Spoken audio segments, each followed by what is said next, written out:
महापुराण चौथा स्कंद 5वां अध्याय वीरभद्रकृत दक्ष यज्ञ विध्वंस और दक्ष वध।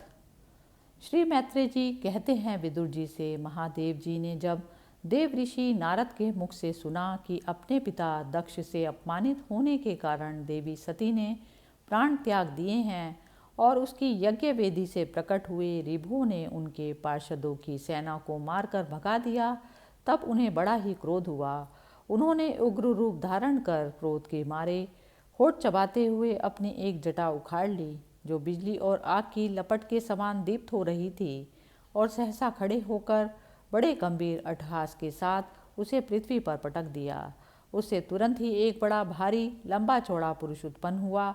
उसका शरीर इतना विशाल था कि वह स्वर्ग को स्पर्श कर रहा था।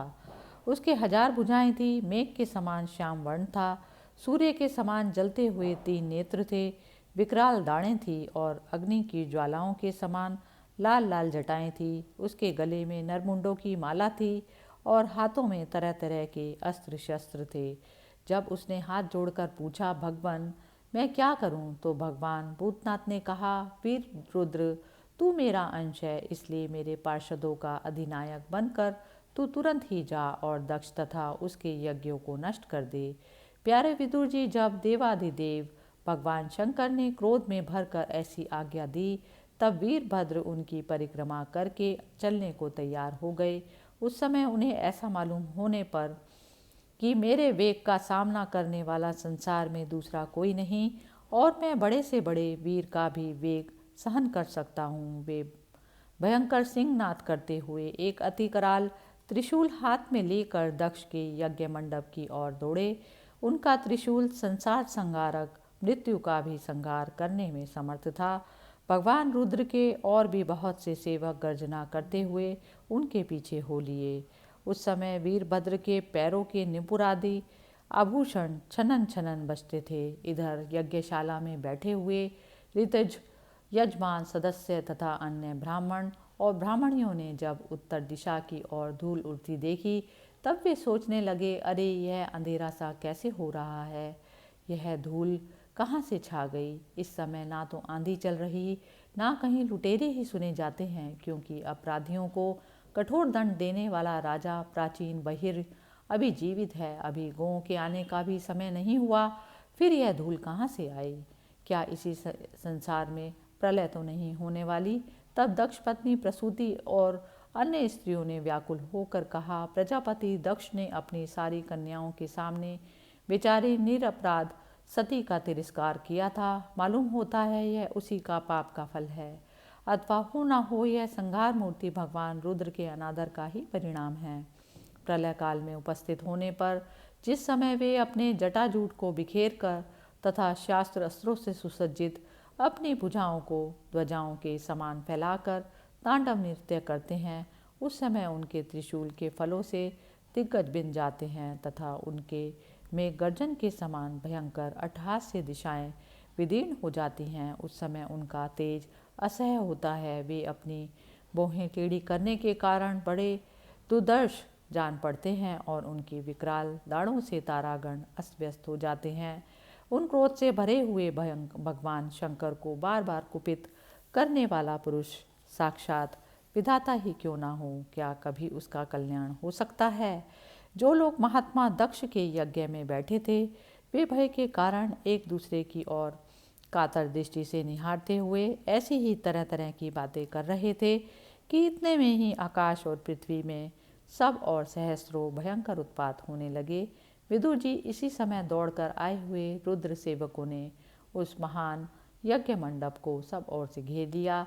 वे सब तरह के अस्त्र शस्त्र लिए हुए थे। उनमें कोई बौने, कोई भूरे रंग के, कोई पीले और कोई मगर के समान पेट और मुख वाले थे। उनमें से किन्हीं ने प्रागवंश यज्ञशाला के पूर्व और पश्चिम के खंभों के बीच में आड़े रखे हुए डंडे को तोड़ डाला। किन्हीं ने यज्ञशाला के पश्चिम की ओर स्थित पत्नीशाला को नष्ट कर दिया। किन्हीं ने यज्ञशाला के सामने का सभा मंडप और मंडप के आगे उत्तर की ओर स्थित आग्नेयशाला को तोड़ दिया। किन्हीं ने यजमान गृह और पाकशाला को तहस नहस कर डाला। किन्हीं ने यज्ञ के पात्र फोड़ दिए, किन्हीं ने अग्नियों को बुझा दिया, किन्हीं ने यज्ञ कुंडों में सबको खंडित कर दिया। कोई कोई मुनियों को तंग करने लगे और कोई स्त्रियों को डराने धमकाने लगे। किन्हीं ने अपने पास होकर भागते हुए देवताओं को पकड़ लिया।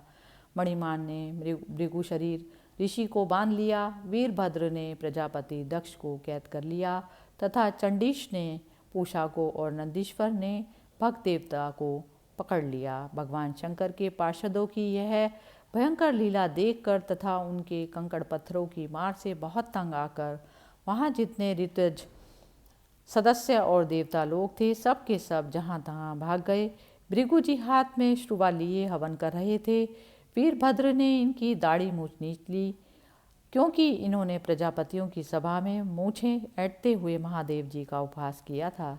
उन्होंने क्रोध में भरकर भक्त देवता को पृथ्वी पर पटक दिया और उनकी आंखें निकाल ली, क्योंकि जब दक्ष देव सभा में श्री महादेव जी को भला बुरा कह रहे थे उस समय इन्होंने दक्ष को सेंध देकर उकसाया था। इसके पश्चात जैसे अनिरुद्ध के विवाह के समय बलराम जी ने कलिंग राज के दांत उखाड़े थे, उसी प्रकार उन्होंने पूषा के दांत तोड़ दिए, क्योंकि जब दक्ष ने महादेव जी को गालियां दी थी उस समय ये दांत दिखाकर हंस रहे थे। फिर वे दक्ष की छाती पर बैठकर एक तेज तलवार से उसका सिर काटने लगे, परंतु बहुत प्रयत्न करने पर भी वे उस समय उसे धड़ से अलग ना कर सके।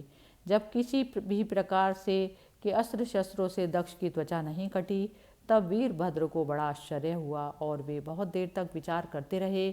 तब उन्होंने यज्ञ मंडप में यज्ञ पशुओं को जिस प्रकार मारा जाता था उसे देखकर उसी प्रकार दक्ष रूप उस यजमान पशु का सिर धड़ से अलग कर दिया। यह देखकर भूत प्रेत और पिशाच आदि तो उनके इस कर्म की प्रशंसा करते हुए वाह वाह करने लगे और दक्ष के दल वालों में हाहाकार मच गया। वीरभद्र ने अत्यंत कुपित होकर दक्ष के सिर को यज्ञ की दक्षिण अग्नि में डाल दिया और उस यज्ञशाला में आग लगाकर यज्ञ को विध्वंस करके वे कैलाश पर्वत को लौट गए। इस प्रकार चौथे स्कंद का 5वां अध्याय समाप्त हुआ। हरि ओम तत्सत। हरे कृष्णा कृष्णा कृष्णा हरे हरे, हरे राम राम राम हरे हरे।